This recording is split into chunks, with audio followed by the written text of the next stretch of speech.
Hello, my name is Sarah Crose, and I have the privilege of serving as the director of the Career Center here at Luther. I will be moderating our conversation. This lecture is sponsored by the Center for Ethics and Public Engagement at Luther College. The center's purpose is to facilitate dialogue and understanding about responsible citizenship and the most pressing ethical issues of our time. Our panel includes Victoria Christman, who is a professor of history, Todd Green, an associate professor of religion, Steve Holland, professor of economics, and Alexandra White, who is an associate professor of management. This great group of faculty members will be sharing about their own personal career paths, sometimes linear, and other times highlighting how their changing and expanding interests prepared them for what was next. These are critical conversations, and I'm looking forward to our conversation tonight.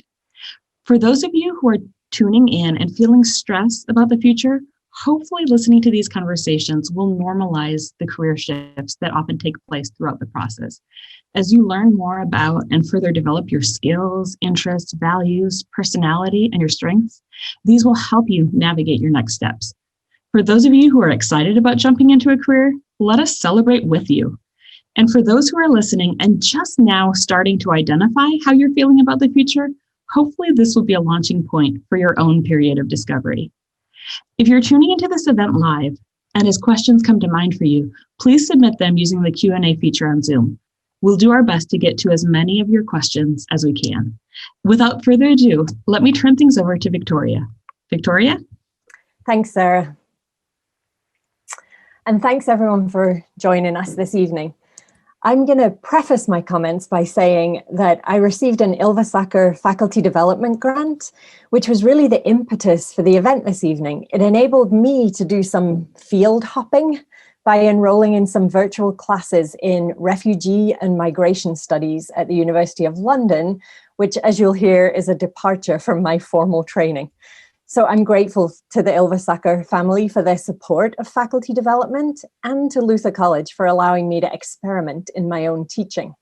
So let me explain how I hopped from the Reformation to refugees in 7 minutes or less. As Sarah said, I am a professor of history here at Luther. I grew up in the northwest of England and am a first-generation college graduate, which I think is significant to my academic story.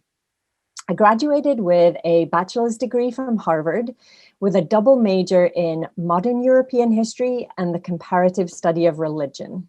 And then I completed a PhD in early modern history at the University of Arizona. I'm going to highlight two takeaways from the story I'm about to tell you. One is that good career planning involves introspection, and the other is that you've never arrived. I think that I'm a pretty poor example of the former, but I'm a fairly good example of the second one. So how I wound up at Harvard is a story of its own, and I can't cover it in 7 minutes. But suffice it to say that in England, we don't have liberal arts colleges per se. You pick a subject and you just study that for the years that you're in school. But I didn't know what I wanted to study, so coming to the US seemed like a good choice. I wasn't set on a particular topic. I thought maybe psychology or English, and I ended up in history and religion. But that part of things, I think I did pretty well. I tried all kinds of classes. I stuck with the ones I enjoyed. But what I didn't do so well was try to connect those dots with the larger world, or the possibilities that the larger world held open for me. In my case, I think this was in part a function of being a first-gen student. I didn't really know the ropes of college. Like, I didn't know that I should seek out the Career Center. I'm sure they had one. It was Harvard. But I didn't take a Strengths Finder assessment. There was no Miriam Scrady guiding my career path. Had I done any of that, I would have been better able to line up my interests with potential futures that I didn't even have the tools to imagine while I was in college. So my first message, especially to the students in the crowd, is do that internal work of figuring out what makes you tick, as my dissertation advisor used to say, and use the resources around you. There are a ton of them. Use those resources to dream big about what you might do with it. So without that kind of guidance, I just kept studying the things I enjoyed. I decided to enroll, or I wanted to enroll in a PhD program in Arizona with a superstar professor in Reformation studies. But when I interviewed with him, he learned that I didn't know Latin. And so his parting words to me in the interview were, well, Harvard grads are two a penny. Get yourself some Latin and come and see me again in 2 years. So I did it. I took a teaching job at a private school in Tucson, even though I had no experience and had never taken any education classes. And I enrolled in some intensive Latin classes, and he let me attend his graduate seminar for a couple of years before he let me into the program. But even that line was not as straight as it sounds. And here I come to my second point. You've never arrived. I always tell the seniors in my seminar classes when they're terrified about figuring out what comes next, that in my senior year, my 7 roommates and I designated one wall of our living room to be the wall of shame. And we pinned on it every rejection letter we got as we applied for our first jobs. We filled the wall, every inch of the wall. It was full of rejection letters, but we all got jobs, and none of us stayed in those jobs for more than a couple of years. Everyone moved on to better things.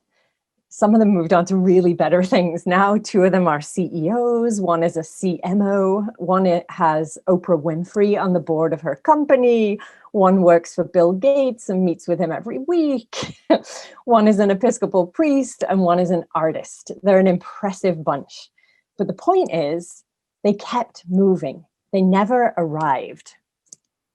I kept moving too, but in a really different way. So I came to Luther in 2005. It was my first and only post-PhD position. And so that makes it sound as though I didn't, in fact, keep moving. But I did. My interests kept changing and I kept following them. As an academic, you can do that in your research. And I did. I published on religious tolerance, coexistence, conflict. My research interests moved in history. But teaching at this particular institution opened other doors for me as well. My husband Robert teaches here too. And from the beginning, we led J terms through Europe, studying the Reformation in place with our students. And we also led the Münster semester in Germany. The first time we dragged our 3 kids who were 1, 2, and 4 years old. That was insane. But those experiences taught me that I love study abroad. Since then, we've led more programs in Europe. We're supposed to be in Nottingham right now.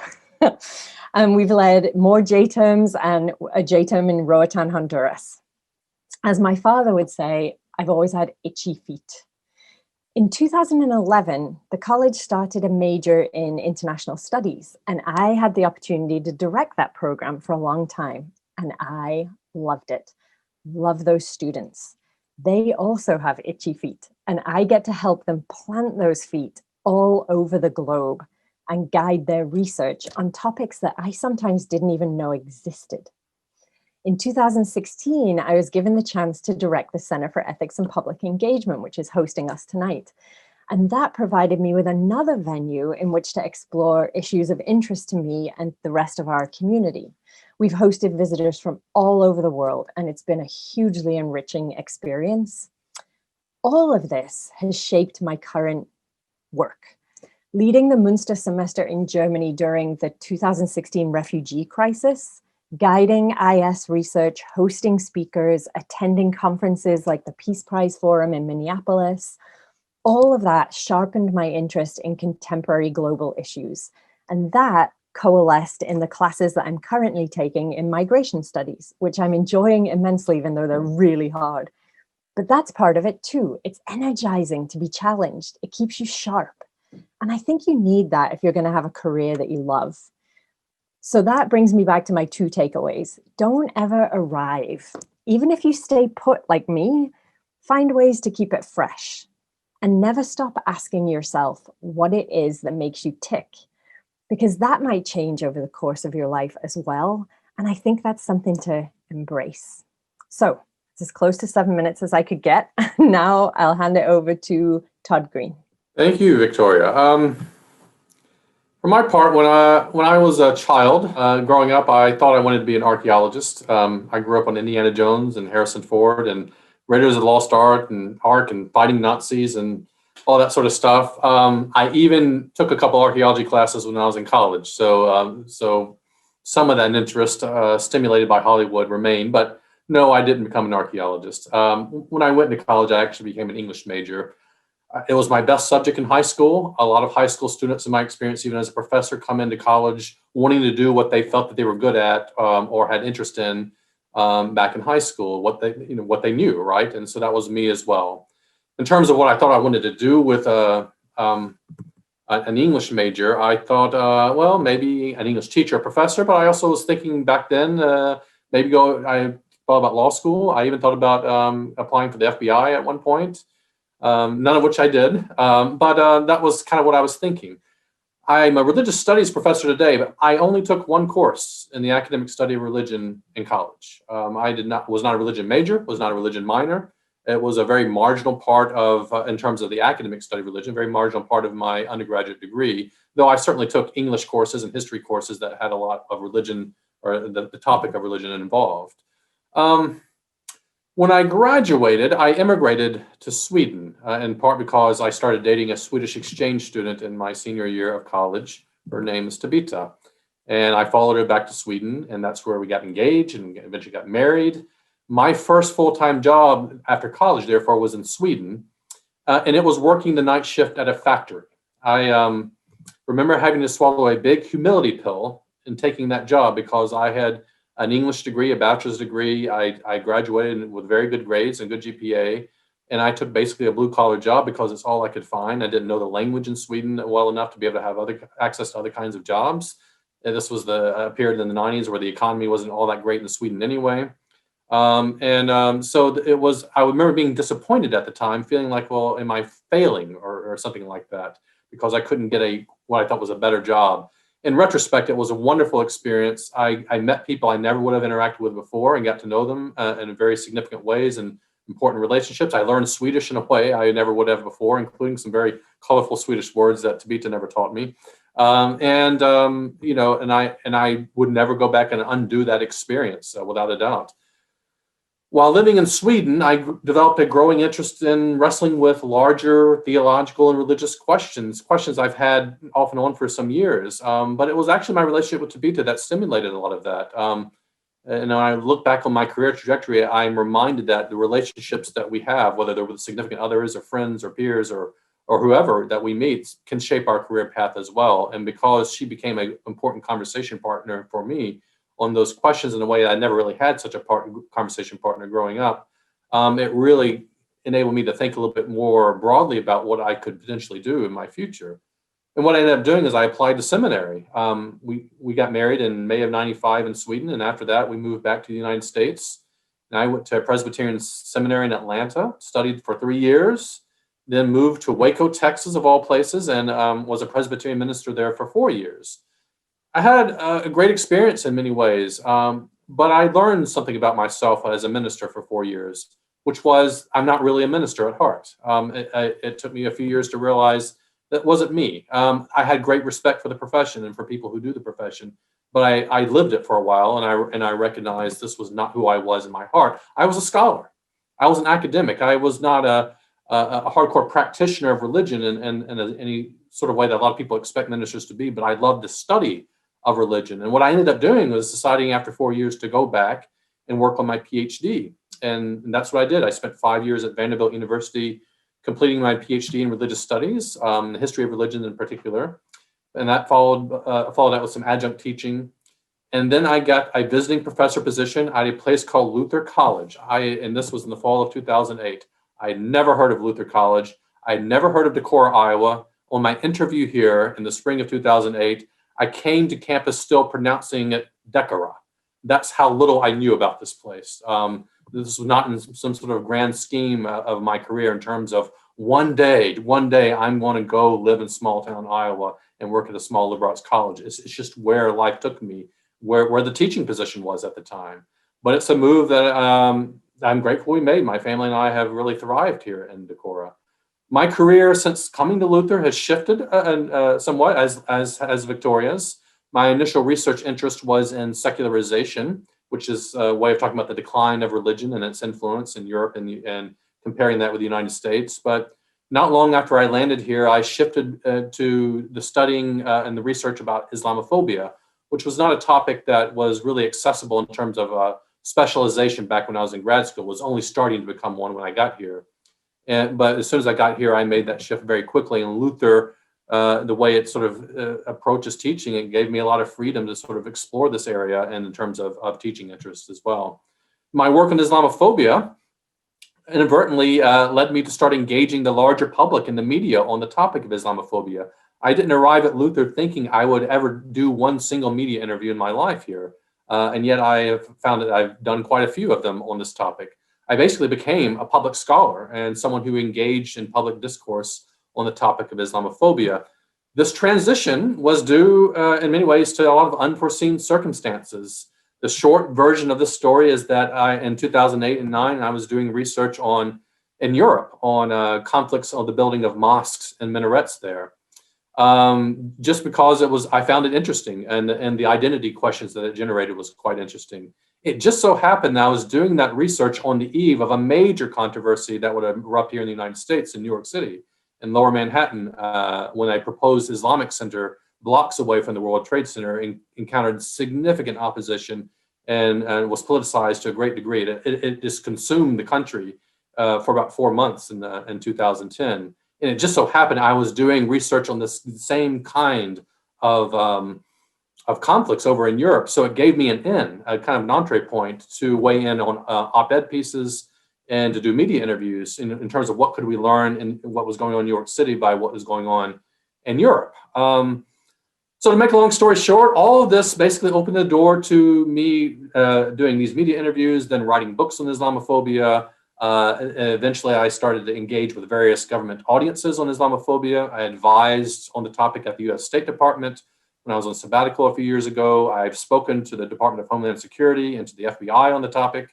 And I couldn't have imagined any of this when I began working at Luther in the fall of 2008. None of that was on my horizon, particularly the public part and interacting with government agencies.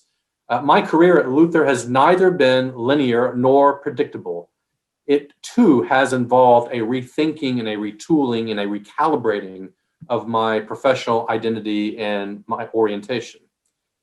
As for what advice I might give a younger version of myself, it would probably be to tell Todd Green at the age of 21 to relax a little bit more and not try to determine what I was going to do for the next 40 or 50 years of my life. And I hope to God, if you're a student watching this right now, you hear that very carefully, probably from all of us, that you will not be able to figure out the next 40 or 50 years of your career when you are a junior or senior in college. In fact, being open to some changes, exploring new paths has been probably one of the more exhilarating aspects of my career. Approach, I think, every job you ever have, even at a factory in Sweden, as an opportunity to gain greater self-knowledge and understanding. And then remember that sometimes you will find your true love in your career, not at the age of 22 or 23 or 26. In my case, I started Luther College in the job that I have come to love at the age of 36. 36 years old is when I found the job that I fell in love with. It didn't happen right after college. And that's just the way my career path has unfolded, and I'm glad it did. Finally, I'll say, if I could imagine another career beside this one, truth be told, I can imagine retiring as a professor here at Luther College very easily. I can also imagine trying my hand at another career, probably one related to my current interest and passions in terms of combating religious or racial prejudice, or promoting interfaith relationships, or helping to shape government policies that affect religious communities, whether they're at home or abroad. I don't know. I don't know what my future holds. I'm grateful to be here. I can imagine ending my career here, and I can imagine taking a different path. I'm basically saying, even at my age and the length of time I've been doing this, I'm still open to a variety of possibilities in the next chapter of my life. I have not closed the door on anything, and that includes, whether I remain as a professor or whether I ultimately explore other options. And so that's an attitude I would encourage almost anyone to take as they follow their passions in their career. At this point, I'll conclude and I'll turn things over to Steve. Thank you, Todd. So my path is a little bit different than Victoria's and Todd's, but I think you're going to hear some of the similar themes. So I went to St. Olaf, graduated with majors in economics and English. At the time, when I was 18 years old, I was quite ambitious. I thought I wanted to make money, have a prestigious job, and at St. Olaf at that time, this meant you majored in economics. It turned out, luckily, that I enjoyed economics, and then I added the English major because I enjoyed that too. It was a nice counterbalance to all the math and the graphs that I had to do in all my econ classes, but that was about as much thought as I put into it, actually. But as I was nearing graduation, I realized, like many of you will, I needed a plan. And I remember one of my English professors telling me that I should consider graduate school in English, and I had no interest in that. But I believe it's the first time that I actually considered graduate school as a possibility, and eventually started thinking about law school. I honestly don't really remember my thought process, in part because it was quite a long time ago, and in part because I really don't think there was much of an actual thought process. I think law sort of fit my vague goal of acquiring money and prestige, but I don't really remember reflecting much on how that career would fit my talents or whether I would enjoy it or anything like that. So my first year out of college, I worked for an insurance company in Kansas City, Missouri, of all places. I now call this, not so affectionately, the dark year. But it's when I first realized that I wasn't cut out for a 9-to-5 job in a cubicle. But during that time, I took several grad school admission tests. I ended up applying to law school and eventually decided to go to Georgetown. I absolutely loved law school. And when I graduated from Georgetown, I took a job in a Minneapolis law firm where I did commercial litigation and employment law for about 7 years. As a new lawyer, I spent most of my time in the law library doing research and writing briefs for the more senior attorneys in our office. And I really liked that. I liked learning the law. I enjoyed the process of shaping a legal argument. And so those first few years of practice were actually really fun, and it made the very, very long hours pretty tolerable. However, by about my third or fourth year, I started doing more of the day-to-day work of actually being a lawyer, which meant more time with clients, arguing with opposing lawyers, appearing in court. And all of this made me realize that I don't actually like confrontation, which is not a good trait for a litigator. And the job then pretty quickly burned me out. And so I look back at that stage in my life, and sort of three observations stand out. The first one, which might be obvious already, is that my career path was not at all intentional. It was, I think at the time, it was difficult for me to distinguish between what I genuinely wanted to do and what other people thought I should be doing. So my career decisions were often shaped by what my friends were doing or what other people expected of me. It's like stepping into a river and just sort of let the current carry me. The second point is that I am not convinced that approach is necessarily that bad. When I was in my 20s, I didn't have the maturity or the capacity for introspection to be any more intentional than I actually was. I think what I needed more than anything was to just do something and have some experiences at work, good and bad, which then I could use to help me figure out what I actually wanted to do in my life. And then the third observation is that I realized that it's possible to be, this is an interesting tension, it's possible to be interested in the subject matter or the idea of your work, but still have a deep dislike for the day-to-day task required to actually do the job. So, I mean, to this day, I still find law fascinating, but I grew to hate being a lawyer. And I hear this from lots of other people in other professions. So getting back to the law firm, misery for me was a very useful motivator. And it became obvious that I needed to change, but I still didn't know what to do. So I was forced finally to start setting my own career goals in a more methodical way. I wasn't equipped still to do that myself. So I met with a career counselor. I took at least 2 of those career assessment tests And it turns out I still have the results. I looked them up the other day while I was preparing these comments. One of the tests said I should be a social science researcher, which was actually pretty good advice. The other test told me that I would enjoy being a math or science teacher. Although I have to point out that the top job for me was ski instructor, which I think would have been awesome. I should have probably given that one a run. But in addition to that, I talked to lots of people, both inside and outside of law, about the things they liked and didn't like about their jobs. By this time, I realized that I really liked the research and writing part of law, but I didn't like the arguing. I didn't like the client management. So I asked lots of questions aimed at finding the kind of jobs that would fit my interests without testing my limits too much. And somewhere during this process, which took several years, I realized that I always wanted to be a teacher. And now I look back and I can remember telling people that I thought being a college professor would be the greatest job ever. But for reasons I honestly still don't understand, I never actually considered doing that for a living. And one day, it sort of clicked that I could actually become a professor and get paid for it. And once I realized that, the choice kind of seemed obvious to me. So when it came time to walk away from practicing law, it was simultaneously sort of one of the easiest things and one of the hardest things I've ever had to do. I absolutely hated going to work. So the opportunity to not do that was too irresistible to pass up. But on the other hand, it was really hard not to dwell on the time and the money I had invested in getting to that point. I now know that economists call this the sunk cost fallacy, but at the time I didn't understand that concept.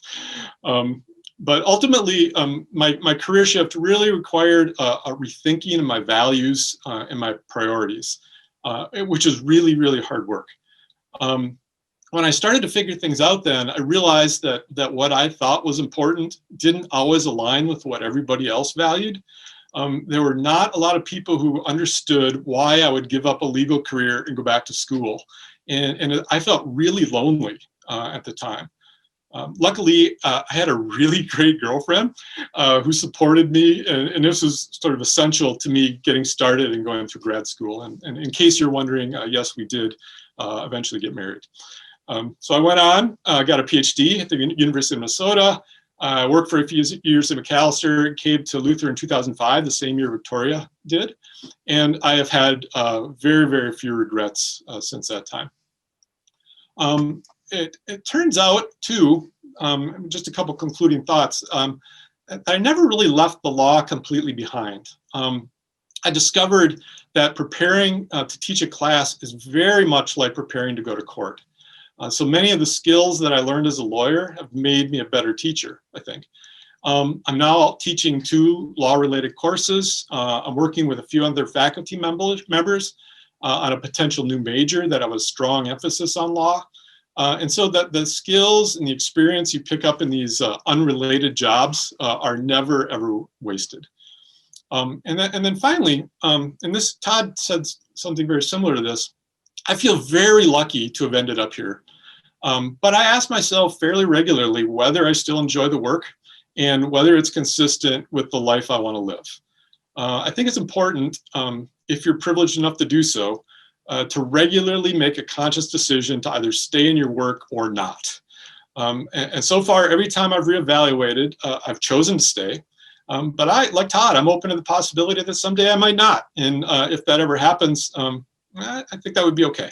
And it would be a lot easier the next time, I think. So that's my story. And I am going to pass it off to Alexandra White. All right. Thanks, Steve. So when I was growing up, when I was a child, I always loved reading and creative writing, but I really had no idea how this would translate into a job. And I think I spent a lot of time not thinking about that. Seems scary to me to even think about a career. So we had to take a career test in middle school, and it gave me 2 options, neither of which I was really crazy about. Hotel manager. Maybe I could do the ski instructor. If I could hire Steve as the ski instructor, perhaps that might have worked out. Or minister, right? Maybe if I'd had Todd as a colleague, that would have worked out okay. But I really didn't, sort of was interested in either of those vocations. But it was interesting to kind of think about both those jobs do involve some sort of service, which seems to be maybe sort of a theme that I started to figure out. So I went to the University of Virginia for college, and I knew I'm going to join the chorus of English majors here. I was an English major because I figured, hey, if I'm going to study something, I should be enjoying it. But when it came to jobs, I felt really lost. So I started to realize by my senior year, I better figure something out. And in 1990, they had established a new program called Teach for America. So it was a brand new program just starting that summer. And it was established to address the national teacher shortage and educational inequality issues in low-income areas by recruiting recent college graduates to teach in these high-need rural and urban schools. So that idea has really appealed to me. It was sort of like the Peace Corps, but not quite. So I joined the program. And after an intensive summer course, I was placed as a first grade teacher in a school in South Ozone Park in Queens, New York. So let's say, to put it mildly, I was terrible, just awful. I could not get my 35 students to do anything, listen, pay attention, stay in their seats, let alone help them learn how to read. So I was 21 years old. I had no elementary education degree, and I was in way over my head. So after 1 month, I quit. So I figured I wasn't meant to be a teacher. Okay. So from that sort of disaster, I sort of regrouped and I shifted gears to put my English major into use. And I got a job as an editorial assistant for a publisher. So this turned out to be a great fit for me. So I learned with a lot of hard work, working a little bit more than a month at something, and a little initiative could go a long way. And I had some great bosses who really taught me a lot. So from this, I was able to move into other editorial roles. And after a few years, I ended up as a technical writer in Chicago. And a former colleague had recommended me for the job. And I said to him, I don't know anything about technology. How can I write about technology? And he said, look, I was an English major. If I can do it, you can do it too. So his encouragement convinced me to try. And it sort of taught me a lesson that sometimes other people can see potential in you that you can't see for yourself.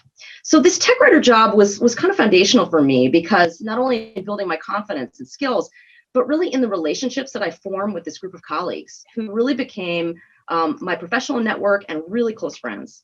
And so for the next 10 years, nearly every new job that I was presented really came through that original network. So I moved from tech writing to business analysis to project management and then later consulting. And I like the people I worked with. I really think that kept me in the work longer than probably I would have stayed otherwise. The problem solving and helping people. But as I look back, many times I feel like I said yes to these opportunities in some way similar to what Steve was talking about, where it was presented to me and I didn't really know any other options. So I just sort of said, okay, without really reflecting on whether I wanted to do them. So at this point also, my roles were requiring a lot of heavy travel. And by this point, I had moved to Portland, Oregon, and there I met my husband. And so I shifted away from the heavy travel schedule and consulting to an operations role where I could kind of be at home. So I liked being off the road, but as I was starting to work remotely and not interacting with colleagues or clients, I started to feel really isolated and restless and bored. And I started to get this nagging feeling that I was not in the right career. So I started to think about changing my path, and I started looking into other professions where I could help people, such as counseling. And I did a few informational interviews with people in that field, but it just didn't seem to be the right fit. So my husband, who was a teacher, suggested this graduate program in adult education at Portland State. And so once again, the suggestion from someone else sometimes, spurred me to maybe take a leap. So I ended up loving the program, and it had this, and the focus in graduate school was on active learning, which I just was fascinated with, and I loved that idea. So I started teaching on the side in the evening as an adjunct, and I kept my day job. And so one night after teaching, I had this kind of giddy sort of, buzzy feeling after class. And I said to my husband, I guess this is what it feels like to like your job. And I realized that even on my best days at my other jobs, I had never had that feeling. And so I thought, well, maybe I'm supposed to teach after all. But although I love what I was doing, I was fearful about making the change. And I worried about the financial impact of going from my corporate salary to education and kind of other kind of fears like that. So in 2007, my husband and our children moved from Oregon to Decorah. So by that point, I was still working remotely, but I wasn't having the teaching on the side. And the restlessness was coming back. I didn't have any close professional relationships with my colleagues, far away. I felt like my skills were kind of deteriorating, and I was starting to just dread going to work. It probably didn't help that I was working in the basement of our house and feeling really isolated. So I felt like I was in a bunker and not doing work that I enjoyed. So one day, my boss asked me to create some organizational charts. And I was really surprised and sort of embarrassed because this was a task that I had done decades before as a very beginning technical writer. And so I just was really disappointed that he would even want me to do it. And he said, well, if you do these kinds of tasks and you share them with people, you'll build your personal brand. And I realized that wasn't the kind of brand I wanted for myself. It just wasn't where I wanted to go. So I had some wonderful timing from the universe. So in 2013, Luther posted an opening for a management professor. So I summoned my courage and I applied. And at that point, I had not taught in the classroom for several years. But when I came over, I live across the street from Luther, so I walked over and did my interview and I did my teaching demonstration. The giddy feeling came back, right? I had that buzzy, happy feeling and I was hooked and I knew where I wanted to be. So I'm happy with where I've ended up now. And I wouldn't be qualified. The funny thing about all these jobs and all these roles is I wouldn't really be qualified to teach management if I hadn't had all these things. And so it's given me lots of great stories from my classes as well. So I get to kind of integrate that as well. However, I really would have liked to find my dream career a little bit sooner. I would say that if I could do things over again, I would have spent a little more time in college exploring my interests and trying to figure out maybe what suited me best. Maybe working with a career counselor, doing internships or job shadowing, something to just help me be a little more intentional. I agree with Steve that I think that my maturity definitely wasn't there, but I think I would have liked to make maybe a few more better choices a little earlier on. So I love being here. And as I tell my students, this is my dream job. So I want to keep doing that. I would like to retire here. But, with the number of jobs that I've had and over the last 30 years, I think I've really learned that you have to stay open to possibilities as your own interests change. And frankly, as organizations change, right? So I may have to pivot again, whether I want to or not. So I would love to continue teaching. The only other thing I sort of maybe could see myself doing way down the road is maybe doing some consulting. So last year, I did a small consulting project for a college and I really liked it. And the funny thing about this project, the reason I found out about the project and I was recommended for the project was the same person who had encouraged me to take that tech writer job 25 years ago. So it was kind of amazing how this is sort of full circle. So in the future, I could see myself maybe combining the consulting with my experience in higher ed. So with that, I will pass this back to Sarah. Wonderful. Thank you all so much for sharing. As a reminder for those of you who are tuning into this event live, please submit your questions using the Q&A feature on Zoom, and we'll do our best to answer as many of the questions as we can. Wow, I think it's been so good to hear each of you share all of your stories and just to hear more about the paths that each of you have taken and the paths that you continue to be on. I loved hearing some of those common themes of transferable skills and introspection and just trying something out, job fit, encouragement from others, and just how it's so different and unique for each person. So I want to kick us off with a question for everyone. And the first question that we have is, in your experience as Luther professors, what do students you advise or mentor seem to worry about the most when it comes to deciding on a career path? Alexandra, do you mind kicking us off? Sure. Let's see. So what they worry about the most. So I think there's still sometimes that first job has to be everything, right? That the first job that they worry about that, well, this job doesn't line up exactly and it's not what I want to do for my ultimate future, or I'm not sure how it fits, or I don't have the skills to do it. How will I be successful in that? So I think that's a really common thing. And I think you've heard from a lot of our panelists that really that first job is often, again, just a really great, proving ground for learning what you like or what you really don't like. And that is really valuable information to know that you don't like it as well. So I think, to me, what I try to do is kind of reassure them about that first job is just what it is, that first job. And it gives you a lot of information, but it is not probably going to be the job that you'll be in for the rest of your life. Thank you. Todd, how about you?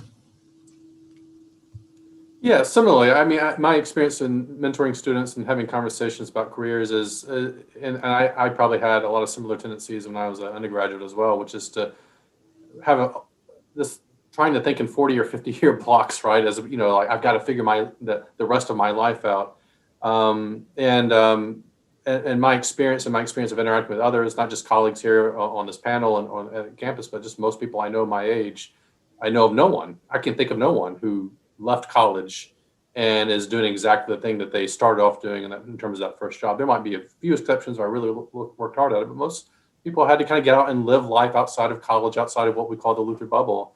And so, yeah, I think that that's a common anxiety. I find a real strong, this urge that they have to figure out the next 40 years of your life. And again, if I could go back to tell a younger version of myself anything would be, not to worry about the next 40 years, just, to take it one step at a time and think of every single job you have, including jobs you may not want to take initially, as learning experiences, as something that will help you reflect upon what your strengths are, what your passions are, what animates you, what drives you, what doesn't.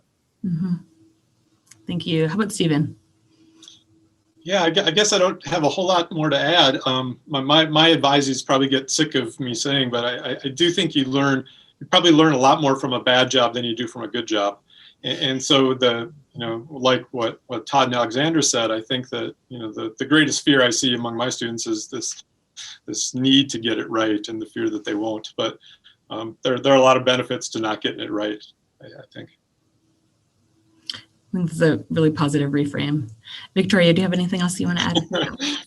I would just add one little thing, which is I agree with all of that, and to go into it without pressuring yourself into thinking this is it forever. But you have to do that keeping your eyes open, right? Like continually assessing whether you're enjoying it or not enjoying it, and not just like settle in and get lazy and actually find yourself being there for the next 20 years. So yeah, I think the constant questioning and looking for what is a good fit. When we talked about this panel at first, we used the analogy of having your jobs as dating, right? And sort of trying on this job and seeing how it fits and whether this is a good fit. And if it's not, then you can't marry this job, right? You got to move on to the next job. And it breaks down at some point. It's not a perfect analogy, but I think in the early days it fits. So yeah, that's all I would add to that. I think that's a great analogy, Victoria. Okay, so this next question, I think we'll have Steve kick it off, and then if anybody else wants to add on as well. I think, Stephen, it connects with your initial quest to make money and prestige in your job. So how has balancing career interests and salaries played a part in past job hopping or searching opportunities and decisions? So for the rest of you as well, balancing those needs, wants, things. That's a great question, and it gets really complicated. Especially when you decide to go to law school or something, because then you factor student debt into it. But I think that I'm not sure exactly what the question is getting at, but maybe this is it. I think the hardest thing for me, or one of the hardest things for me when I made the career switch was salary. I shouldn't talk about salary, but I still make less than I did when I was a lawyer 20 years ago, and giving that up, it is really hard. You have to rethink your lifestyle and the way you live. And I mean, I would do it again in a second. I don't regret it, but you get into a way of living that's really hard to get out of. And so I don't know. I mean, maybe this is a piece of advice, but if you do find yourself in a job where you make a lot of money, you should really save it and not get used to spending it, because it makes it harder to shift careers, I think. Thank you. Anybody else want to add to that question? Yeah, I can jump in on that, Sarah. So I talked about this a little bit and when I was talking before, but I definitely had these fears, and it was one of the things that really kept me from taking that leap. I really worried about how. And my husband and I would sit down and run the numbers again and try to figure out kind of all these different pieces. And it's what it becomes is it really, it becomes sort of what is the priority, and how much dread and pain are you having in your current situation, and knowing that your life is short and figuring out kind of where you really belong. I would agree that that's one of the things that was a benefit, is that I'd worked in corporate world a long time and I had saved.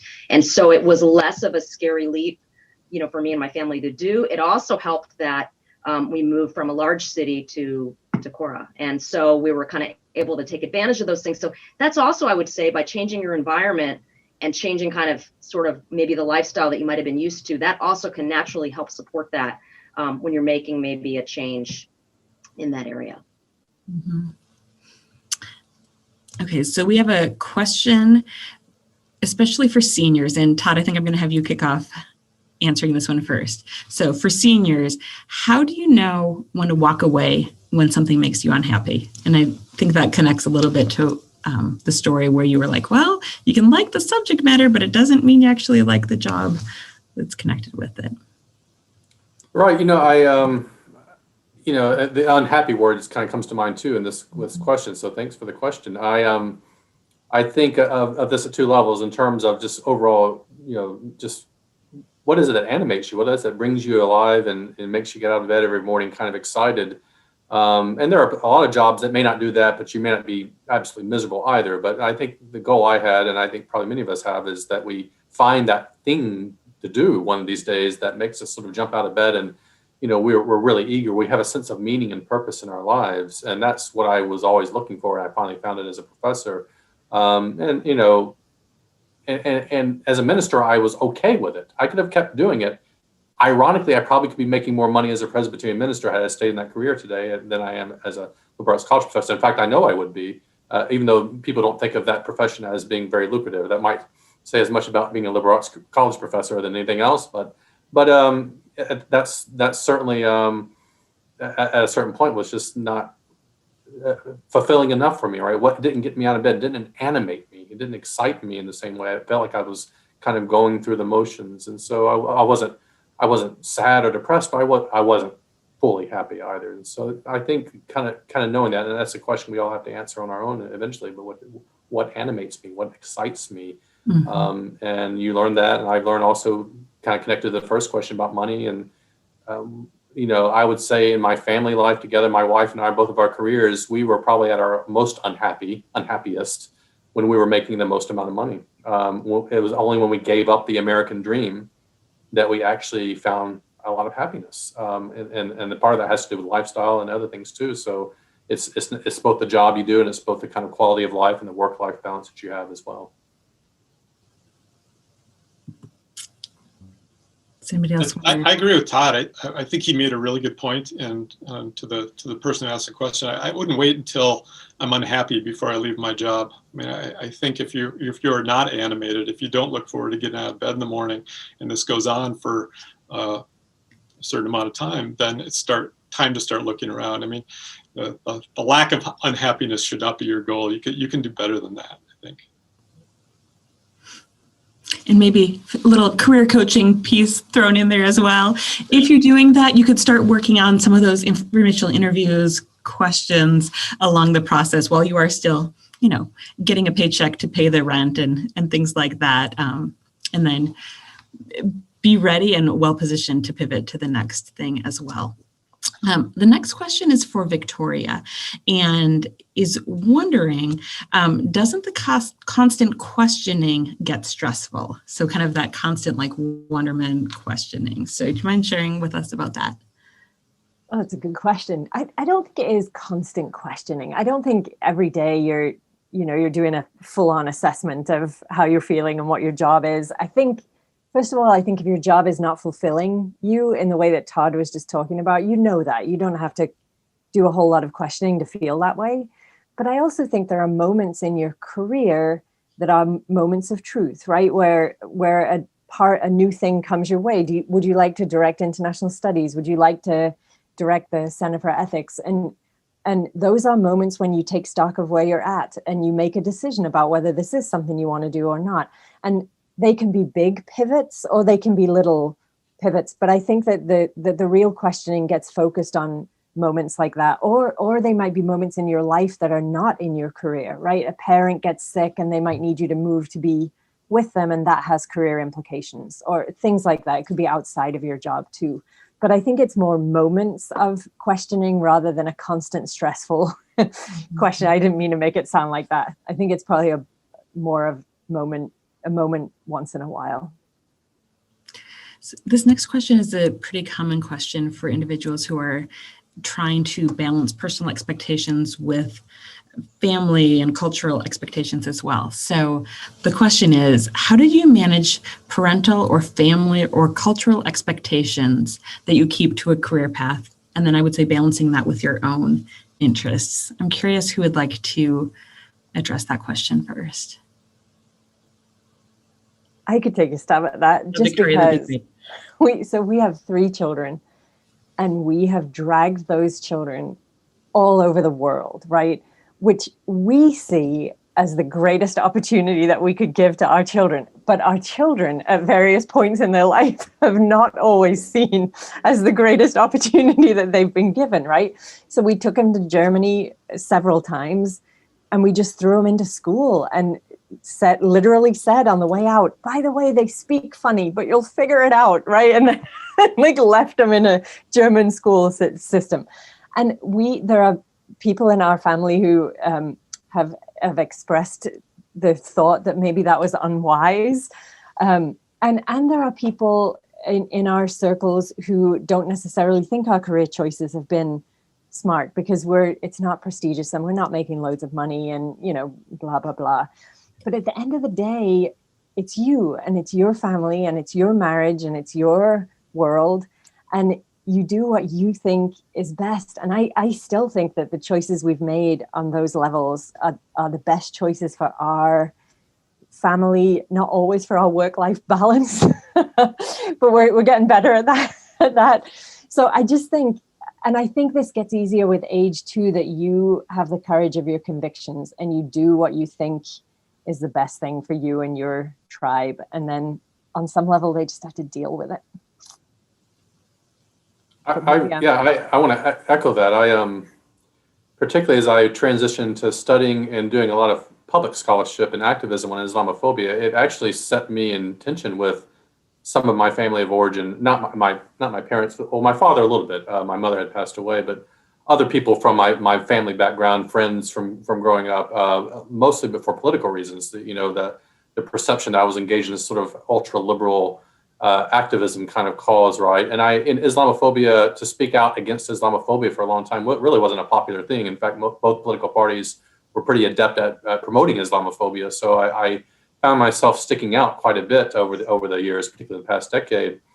Probably not until recently where I feel like that's settled down. But I have felt a little lonely sometimes going down this path in terms of, if I go back to family reunion type stuff, it's the kind of topic that I'm assumed that I should be avoiding, right? So something that's become central to my vocational identity is something that actually also puts me in tension in terms of the people I grew up with. And that's been difficult, but as I tell students, it's not that ever stops being, it's always difficult. It's always going to be difficult, I think. But going back to Victoria's point, being true to your convictions, I am more at peace with myself and what I do for a living. My values, my vocation are both in alignment right now. And at a certain point, I have to let go of what other people think about me. But at least to a large degree, it doesn't mean I never never have. It doesn't mean I have fully let go. It just means that it's a struggle. But it's also I've come to find that alignment. I want all students to find something in their vocation that aligns with their moral values and not to apologize for it. And you'll be at peace with yourself. If you're at peace with yourself, I think it'll work itself out with family members who might question your choices. Mm-hmm.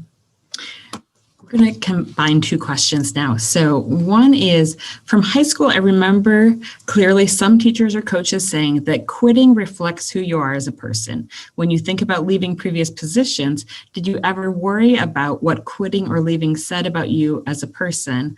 And how did you manage those feelings? That also tied in with the question of how can you quit a job without burning bridges? So I know a few of you talked about quitting, I think especially Alexandra and Stephen. Maybe Alexandra, do you mind sharing first? Sure, so I can start with that. So I started with my quit story of, quitting very early in that first job. And I think I have regrets about doing that I was not able to serve for those 2 years and those kinds of things. And I think it did really spur me to really, even though I think it ultimately was the right thing for me to do in hindsight, I think you want to make sure you've given something a chance. And I think that it really did spur me to make sure that I've given my best as possible and that I'm leaving the situation in a really professional way, which I don't feel I did with that first job, right? It was one of those things where I, just couldn't handle it and made the decision over the weekend and called, and that was done. And so from that point, I think it's really made me sensitive to leaving my employer in a good situation. If I'm supposed to give 2 weeks notice, I give 3 weeks notice, and helping them transition, and trying to kind of leave that in a professional way. So I think it's helped me do that. But I think that if you're thoughtful about it, and if you and you're giving that employer kind of an opportunity to backfill you and helping them, because you never know when you might be coming back to that employer, right? That's the thing about kind of this full circle thing, is that when you leave a position, you might end up working with that person again, right? The world is somewhat small in that way. So for me, it's I've quit when I've really felt like it was the right decision, but I've tried to kind of leave in a thoughtful way. Yeah, I agree with that. I think it's kind of why you leave and how you leave. When I've left jobs, I've usually left the industry, gone to a different career. So I worry a little less about the bridges. But when I left the law firm, I could have easily said, I hate this job, I'm not coming back. And I didn't. And they actually hired me back for a while. I did some contracting with them for about 6 months later. And so they knew that I wasn't fulfilled in the job and that I had made some plans to go to grad school. And so the fact that I had been thoughtful about why I was leaving and I had another goal, I think they were okay with that. They understood and they were all right with it. So I think it's, explain why you're doing it and do it in a responsible way. I think quitting is fine. Mm-hmm. It looks like we're going to have time for one final question. I'm curious what you all think about this. How important is it that our vocation or sense of fulfillment is found in our career versus other avenues like a hobby or volunteer work?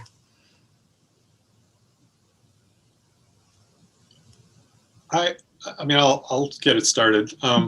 I feel so lucky that I've found a job where I feel fulfilled. This is really just the greatest job, and I get up every morning and I like coming to work and I feel fulfilled.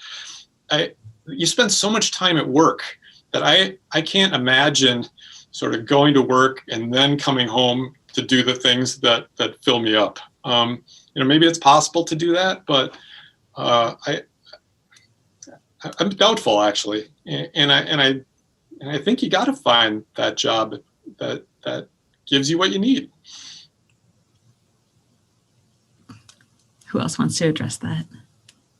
I can say that I think my one person's opinion, maybe two people, I can think of, my wife would have thought the same thing, would be that trying to again align your vocation with your sense of meaning and purpose, which is kind of what vocation is about, right? I think that in terms of happiness, if that's the word we want to use, or contentment, fulfillment, that I when I found a career and a career path that gave me a sense of meaning and purpose, which I feel I have. I don't really question that every day of my job. I have not questioned that for the past 12, 13 years I've been at Luther College. What's the purpose? I may have given a different response to what that purpose is, but that I have a sense of meaning and purpose is, in a way that I didn't have prior to this career path. I think that's been very important to me. I think in theory it could be done outside of a job, but I agree with Steve. That can be challenging. And my advice to students who are maybe graduating or young graduates would be to try to pursue a career where you have a strong sense of meaning and purpose. I think that contributes to fulfillment and a sense of that contentment with life that in my opinion, all too many Americans here in the United States, for example, don't really have very well. I've never been a person who could just do a Monday to Friday 8 to 5 job. I did that on sabbatical at the State Department for a year. I was a Washington drone for a year, and it was okay. I had some sense of meaning and purpose, but it was also a little bit sometimes like just doing grunt work and not really fulfilling me, right? So I even in recent years I've tried a different path, and the sense of meaning and purpose is still central, but it's not there. It's not something I want to do. Alexandra? Yeah, so I would agree. One of the things that I discovered after I came to Luther was this writer, Daniel Pink, who has a book called Drive, and he talks about what motivates people. And it really resonated with me. It's back to this kind of idea of purpose, that when you think about being motivated, that we need kind of three things often. We need to have some autonomy, some control about what we're doing in our work or in our lives. We need a sense of purpose in what we're doing, that we're part of something, whether it's personally fulfilling or we're part of a larger mission. And we need the sense of mastery, that we're building our skills and getting better at something or advancing. And I think that it's worth the process of keeping to look to find that. And we may have a number of vocations. I mean, hopefully that's come across in all of our discussions, that we may not, as Victoria just very wisely said, we're not arriving, right? It's a journey, it's a process. And I think it is worth to continue to pursue jobs and looking for that combination of things. We may not have all the things, we may not have mastery, autonomy, and purpose all at the same time, but if we have none of them, it's kind of an empty situation to be spending your time without any of those things. So I think it's worth, because it also, a job that isn't fulfilling in any of those ways has a tendency to kind of leak into the rest of your life. So it does sort of color and puts a lot of pressure on, those few hours you have or a little bit of that time. So I think it's worth trying to keep seeking it, right? And maybe a number of different careers over your lifetime, right? For our students, right? There's a long career that stretches before you. So lots of things to try. Perfect. And Victoria. Only thing I would add to that is, I think in each area of your life, the more you can align each area of your life with the things that drive you and give you purpose and are the core of what you think is important in the world, the more content you will be. So if you can arrange your family in that way and your hobbies in that way, and all the energy that you expend, if you're doing it for something you can believe in, then you'll have a better life. And so I just think your career is one piece of that big puzzle. But as Todd said, you spend a lot of time in your career or in your job each day. So it's kind of a big piece. Wow. As we close out our conversation, I want to take one more minute to thank our panel for sharing their stories. Victoria, Todd, Steve, Alexandra, your stories were both inspiring and relatable, and I appreciate how you blended those all so well. Thank you. Special thanks also to the Center for Ethics and Public Engagement for sponsoring tonight's event. For students listening in, to continue exploring and writing your own career story, please know that the Career Center is here for you. You can schedule a virtual appointment with our team via Handshake. We can't wait to connect with you and support you. We look forward to seeing you soon. Thanks so much, everybody. Have a great night.